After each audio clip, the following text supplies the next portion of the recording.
mais aussi l'ensemble du monde. Ne soyez pas complices du silence, soyez les artisans du changement.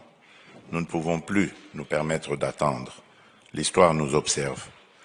Pour le reste, je puis vous assurer que, plus que jamais, le peuple congolais est résolu à défendre et à préserver l'intégrité de son territoire, quel qu'en soit le prix. Je vous remercie.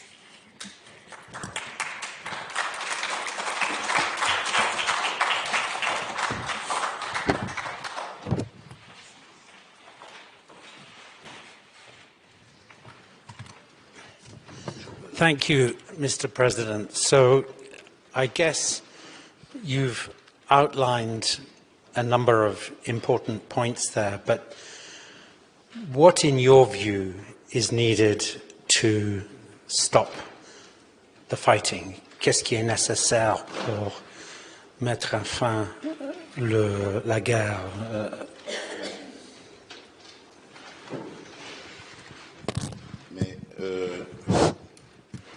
Mais c'est simple. Ce qui est nécessaire, c'est de mettre à l'index le véritable responsable de cette situation, qui est connu, c'est le Rwanda.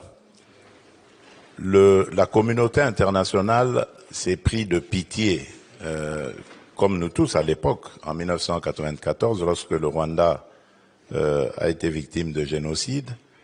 Et cette dernière, la communauté internationale, donc, a demandé à la République démocratique du Congo, à l'époque Zaïre, d'ouvrir ses frontières pour accueillir le flot de réfugiés qui fouillaient le génocide. Et ils sont arrivés par centaines de milliers en République du Zaïre. Et malheureusement, parmi eux, il y avait les coupables du génocide aussi.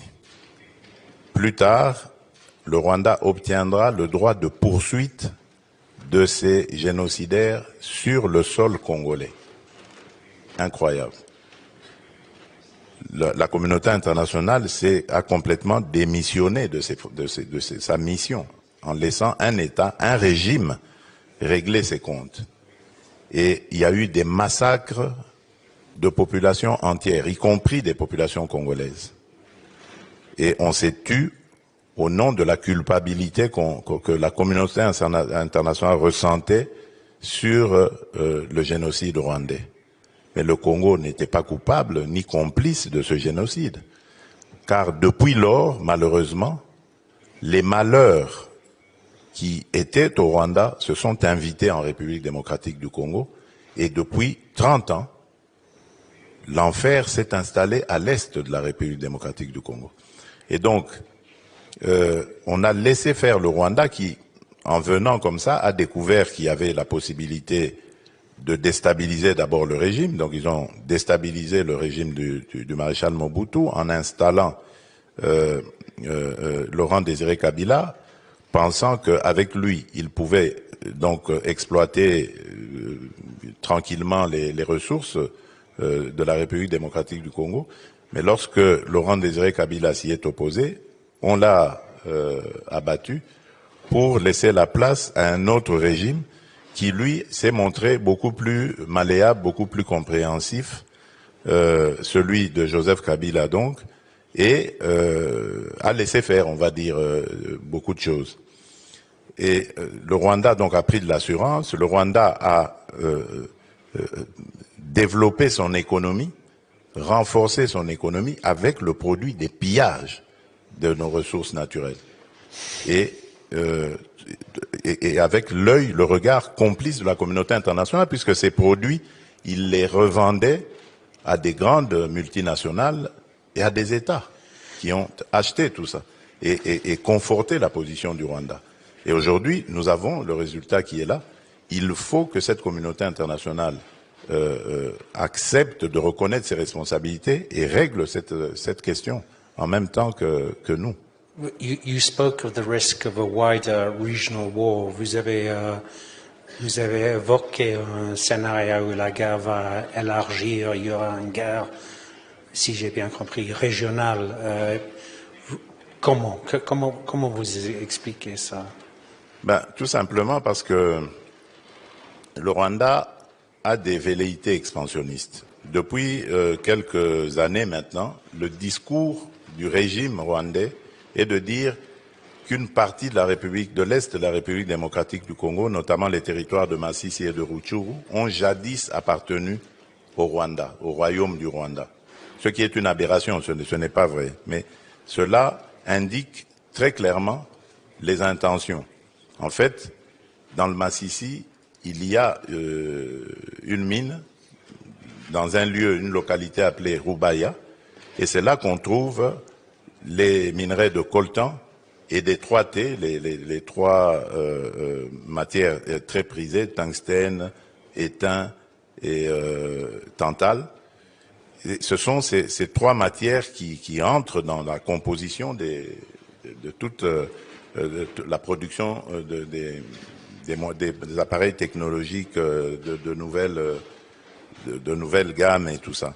Et donc, c'est des matières très prisées qui alimentent justement ce conflit du sang, parce que le Rwanda est obligé, pour voler, piller nos ressources, de créer de l'instabilité permanente, qu'il n'y ait pas l'autorité de l'État dans cette région, de provoquer une sorte d'épuration ethnique en effrayant par des massacres, en infligeant la peur, la terreur, et en poussant ces populations à se déplacer, à laisser libres ces terres pour qu'ils les exploitent tranquillement. But do you have an alternative vision of how natural resources should be accessed, managed, and the revenues? What would you prefer to see? C'est quoi l'alternative? Bien sûr, mais l'alternative, ce sont les investissements. Je crois que il faut faire des contrats qui soient transparents avec des firmes qui travaillent dans le domaine, et c'est ce que nous tuons à dire tous les jours. Nous avons d'ailleurs pour cela porté plainte contre la firme Apple, par exemple, qui était un des bénéficiaires de ce trafic illicite. Et depuis lors, ils ont déclaré qu'ils ne traiteraient plus des matières venues ni du Rwanda ni du Congo.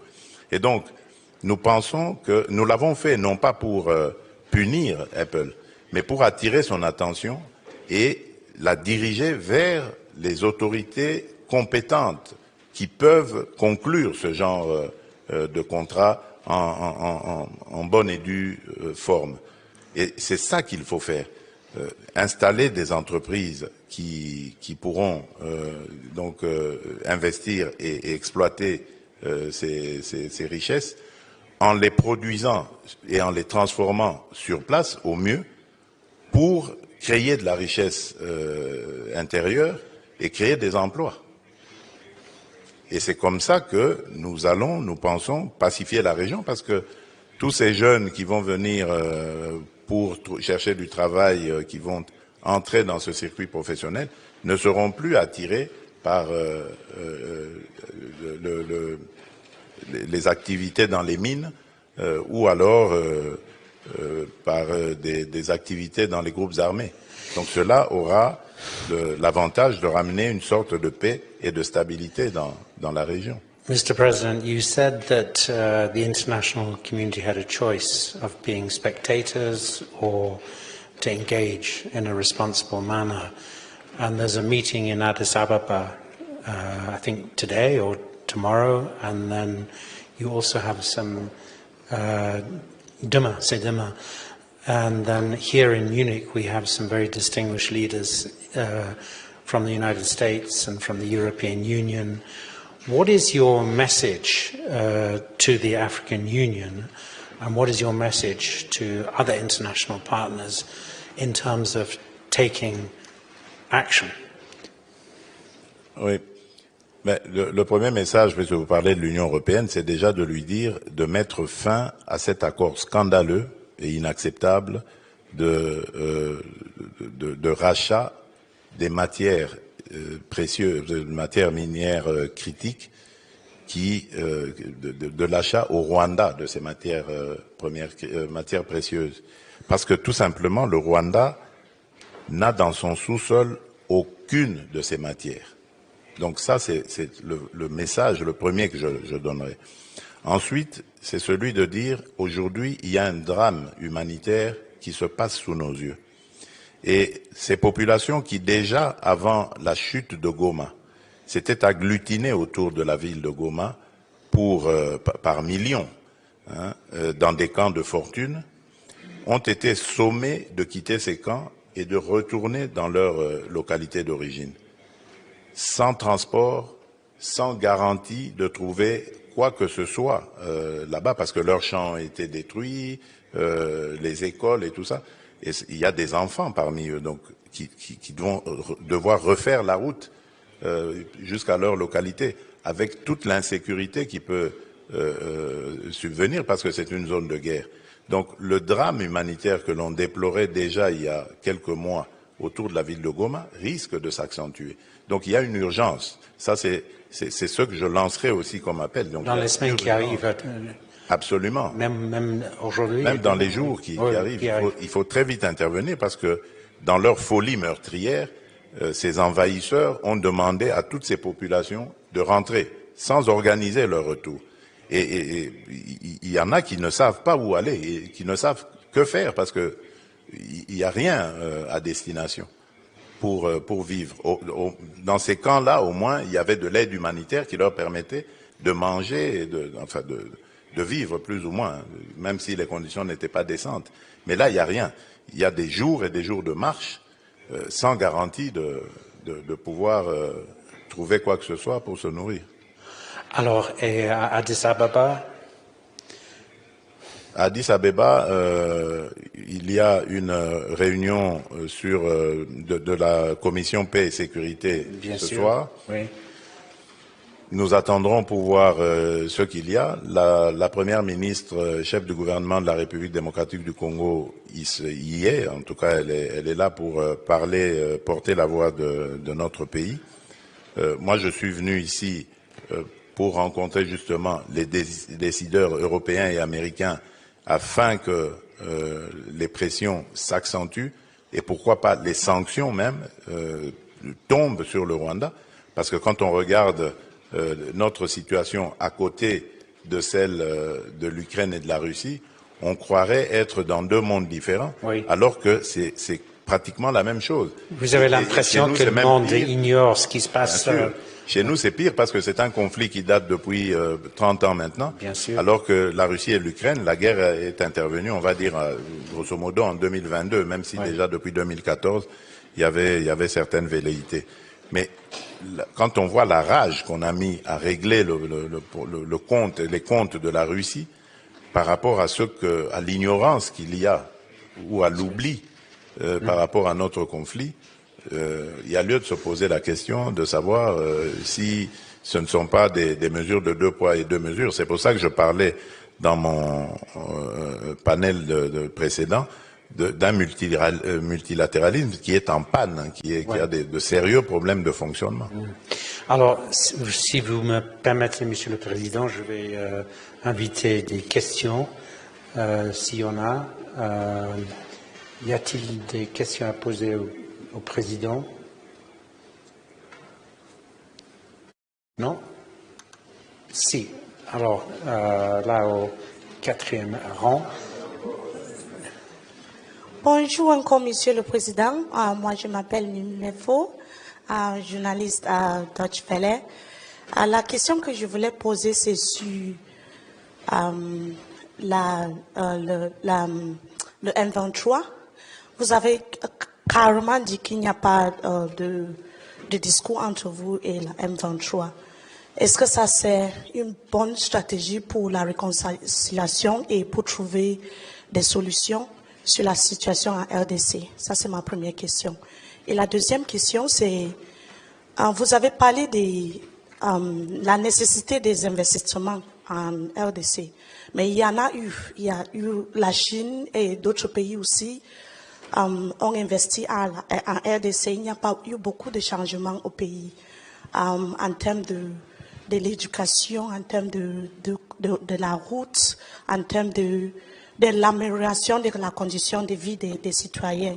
Ce que je voulais demander, c'est qu'est-ce que vous voulez de plus et qu'est-ce qui peut changer la situation dans le pays en ce moment? Merci.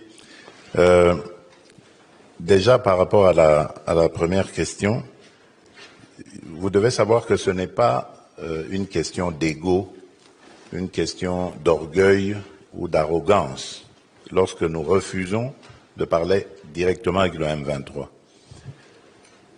D'abord, la première raison, c'est parce que le M23 a massacré des populations et a bombardé des camps de déplacés où il y avait des femmes et des enfants. Ils ont été massacrés. Donc pour nous, c'est un mouvement terroriste. Et on ne négocie pas, on ne discute pas avec les terroristes. La deuxième raison, c'est parce qu'il y a le processus de Nairobi. Le processus de Nairobi règle la question des groupes armés. Et donc, le M23 étant un groupe armé, il est logé à la même enseigne que tous les autres groupes armés évoluant en République démocratique du Congo, et il doit avoir le même traitement, donc il doit rentrer dans ce cadre. La troisième raison, c'est parce que le M23 est un mouvement, j'allais dire, qui est vide de contenu. C'est en fait un supplétif du Rwanda. Le M23 est une sorte de paravent que le Rwanda met, mais en réalité, derrière, c'est l'armée rwandaise et donc le Rwanda qui se bat. La preuve de ce que je dis, c'est que dans le processus de Luanda en Angola, nous avons discuté avec le Rwanda. Si le Rwanda n'avait rien à voir dans ce conflit, pourquoi est-ce qu'il répondait aux invitations du facilitateur pour discuter avec la République démocratique du Congo? Donc vous comprenez que c'est le Rwanda qui se cache derrière et qui envoie un mouvement dit de Congolais qui vont venir à la table des négociations pour parler des intérêts du Rwanda. Alors, autant, nous disons, autant discuter avec le parrain lui-même pour qu'il nous dise c'est quoi ses intérêts, au lieu de perdre notre temps et notre dignité à discuter avec un paravent.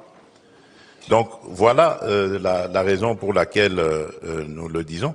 Et quand vous dites que ça ne va pas faire avancer, mais si ça va faire avancer la paix, parce que comme je vous l'ai dit, le processus de Nairobi est là, et le processus de Nairobi était justement inspiré pour régler la problématique des groupes armés.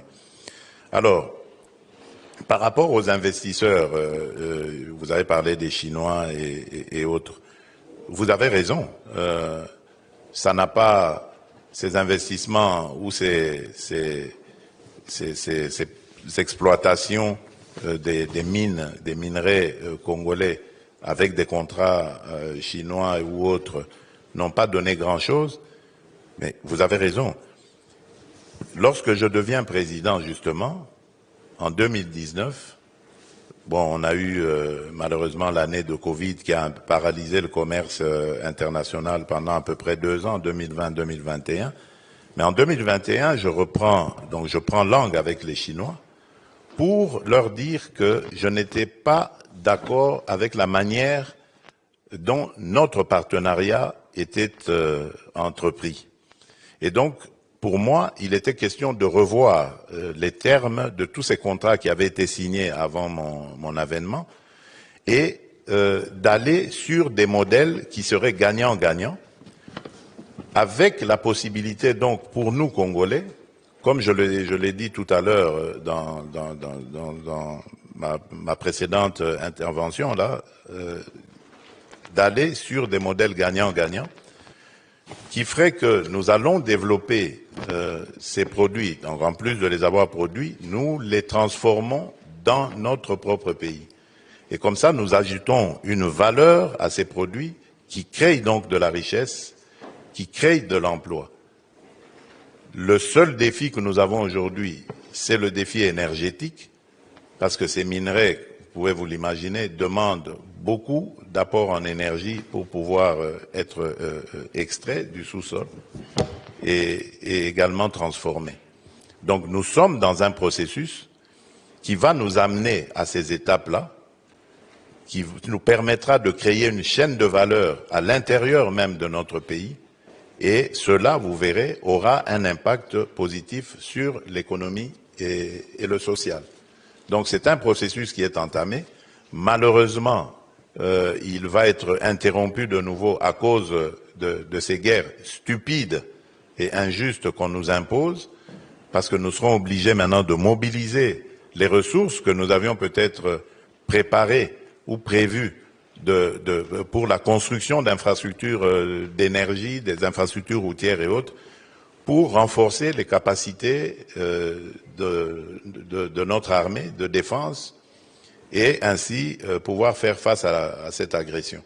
Malheureusement, nous perdrons encore du temps, mais ça, évidemment, c'est sûrement l'objectif de l'ennemi, c'est-à-dire nous distraire, nous ralentir, nous déstabiliser, pendant que lui, il pille les ressources de notre sous-sol et les vend au plus offrant sous d'autres cieux. Y a-t-il des autres questions? One question, Monsieur le Président, I wanted to ask you is, what is your expectation of the Luanda process now? Qu'est-ce que vous souhaitez? Qu'est-ce que vous... c'est quoi l'avenir de... Oui. Maintenant, le processus de Luanda, je crois qu'il connaît quelques turbulences, parce que je crois que vous avez suivi l'intervention du président João Lourenço, qui va devenir le président en exercice de l'Union africaine, et donc qui va avoir un agenda beaucoup plus étoffé, plus dense, et qui ne lui permettra pas de continuer à gérer. Mais la question avait été anticipée récemment lors du sommet conjoint entre la East African Community et la SADC. Je dis qu'elle a été anticipée dans le sens où on pensait déjà à ces charges qui vont s'alourdir pour le président João Lourenço, et donc voir comment est-ce qu'on peut lui adjoindre d'autres chefs d'État, un ou deux de plus, qui lui permettront donc de manœuvrer plus à l'aise. Et là, comme il se retire carrément, donc ce ne sera plus lui adjoindre des chefs d'État, mais ce sera désigner des chefs d'État qui vont reprendre le relais. Donc le processus n'est pas mort, il est simplement au ralenti. En attendant, j'espère la désignation du président João Lourenço et d'un nouveau facilitateur. Alors, je peux continuer à poser des questions, mais y a-t-il... are there any questions from the floor? Please.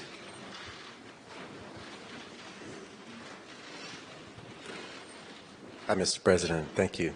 I'm interested in the case that you had with Apple, and I'm wondering if there is future possibilities for public-private sector solutions to the critical minerals problem, and wondering if perhaps the Kimberley process example with Conflict Diamonds would be a possibility.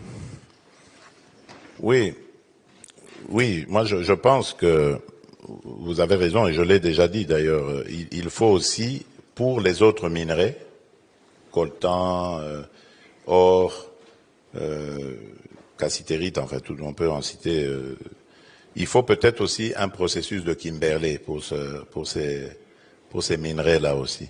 Je crois que ce serait une bonne chose qui nous permettrait de réguler ce marché.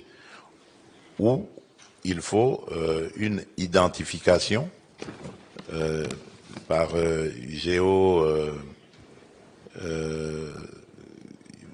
génotype, en fait, on va dire, du minerai, parce qu'il y a aujourd'hui des techniques qui peuvent identifier l'origine du minerai et sa localisation même de l'endroit où il a été extrait, et ainsi pouvoir organiser ou suivre sa traçabilité. Ça aussi, il y a des entreprises qui le font, donc je crois que ce serait la solution. Alors, maintenant, par rapport à Apple, j'allais dire que ce que j'ai dit tout à l'heure, le but n'était pas de viser Apple, c'était le symbole de ça, parce que Apple, c'est les téléphones portables, et dans ces téléphones portables, on retrouve le coltan du Congo, le coltan du sang. Et le but était de les interpeller pour dire arrêtez ce massacre, parce que avec l'argent que vous mettez dans ce secteur pour acheter des minerais volés à la République démocratique du Congo, vous encouragez les massacres de Congolais, de pauvres Congolais. Donc il fallait lancer cet appel et leur dire, si vous voulez continuer ce commerce, venez par la grande porte. Les autorités de la République démocratique du Congo existent, sont établies légalement, légitimement, et ne demandent que ce genre justement de partenariat. Venez, travaillons ensemble dans un partenariat gagnant-gagnant qui vous permettrait, vous, d'évoluer, de vous épanouir dans vos activités, et à la République aussi d'en faire autant. Donc c'est comme ça que nous voyons la chose, mais malheureusement, ça ne se passe pas de cette manière-là. Thank you. Other questions from the floor? Monsieur le Président, one question I wanted to ask you was about opposition. You mentioned that you've been president for 6 years and there are elections in the DRC. What about opposition within the DRC? Is that a factor in terms of bringing this conflict to an end or complicating it further? D'abord, la situation de l'opposition, j'allais dire, elle est. Nous trouvons aujourd'hui en République démocratique du Congo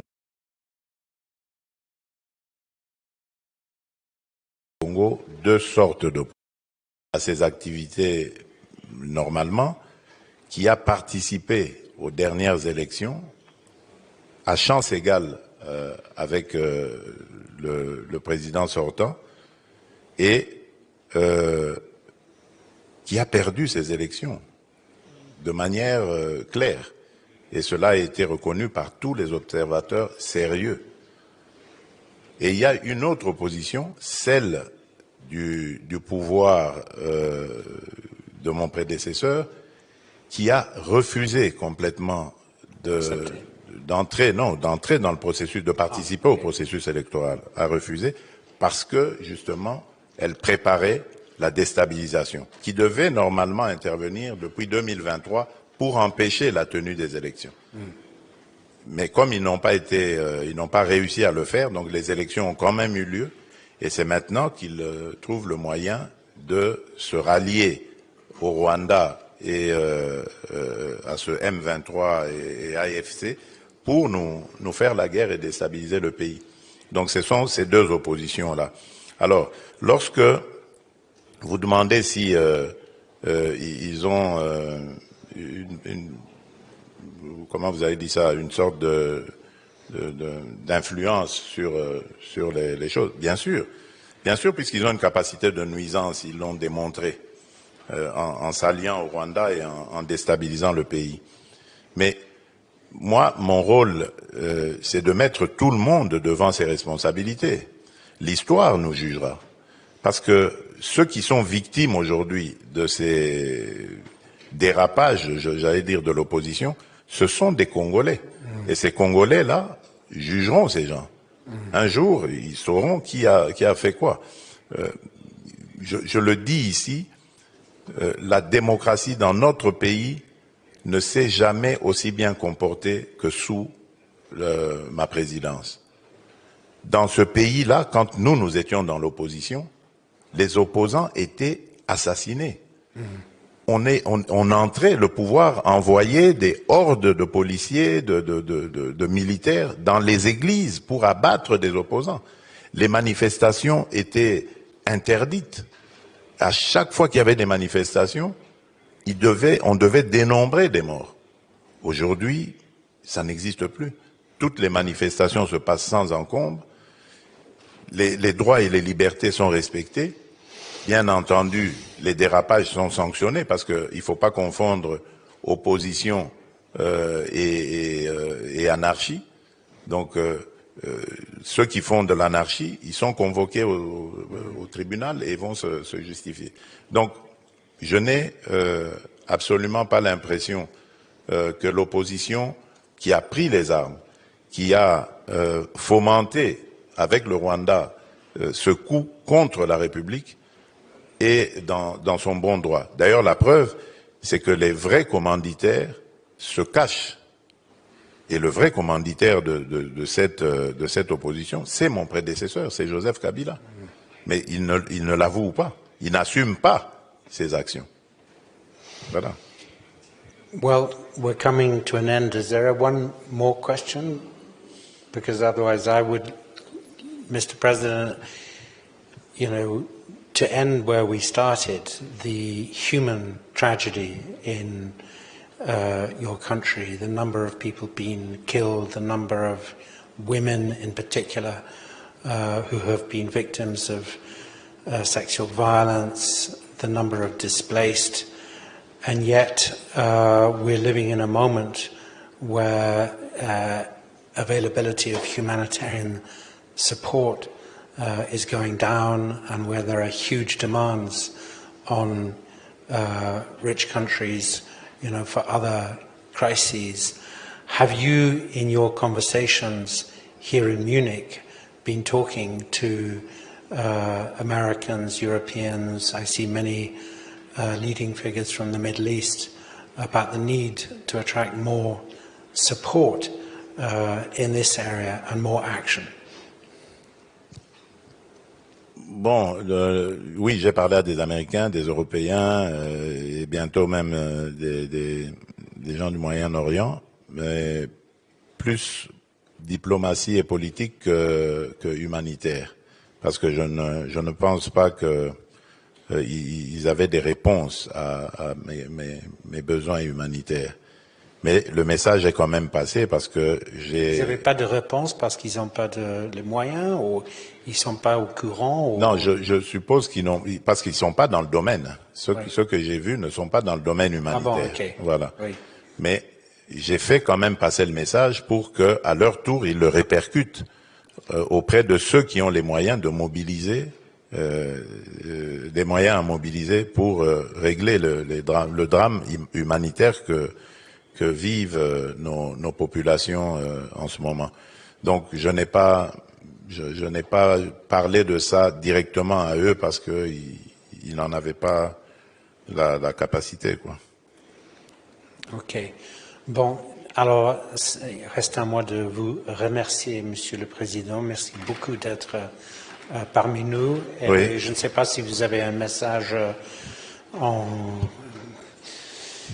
finissant ce... Oui, message, oui, un mot de la fin peut-être pour dire, redire que la République démocratique du Congo est en train de vivre un véritable drame. Et ce que vous voyez aujourd'hui, c'est quelque chose qui était vécu depuis 30 ans. Aujourd'hui, ça apparaît comme un conflit nouveau, mais en réalité, c'est un conflit qui est latent. Depuis 30 ans maintenant, ces populations sont toujours en détresse, elles sont déplacées, les femmes sont violées, leurs productions sont volées aussi dans leurs champs. Donc tout est fait pour déstabiliser cette région et la dépouiller de tout ce qu'elle a comme richesse. Cela se fait au profit des grandes firmes qui ensuite transforment ces produits en ce que vous voyez ici, que vous achetez ici, c'est-à-dire les téléphones portables, c'est-à-dire votre thé, votre café ou votre cacao, et que sais-je. Donc, il y a plein de produits qui arrivent ici en Occident, qui sont des produits du sang des Congolais, qui meurent de manière innocente pour la simple faute de vivre sur une terre qui regorge de richesses en son sein. Donc c'est vraiment une injustice qui est flagrante et qui demande à ce que ceux qui se taisent se mettent debout pour réagir. Parce que se taire risque d'être considéré comme être complice de la barbarie qui sévit actuellement en République démocratique du Congo. Donc je compte sur chacune et chacun d'entre vous ici qui a le moindre petit pouvoir, soit de passer un message ou soit de prendre une décision à son petit niveau, quel qu'il soit. Ce serait une contribution symbolique, une contribution qui apporterait peut-être des solutions au drame que vivent nos populations à l'est de la République démocratique du Congo. Voilà. Merci, Monsieur le Président.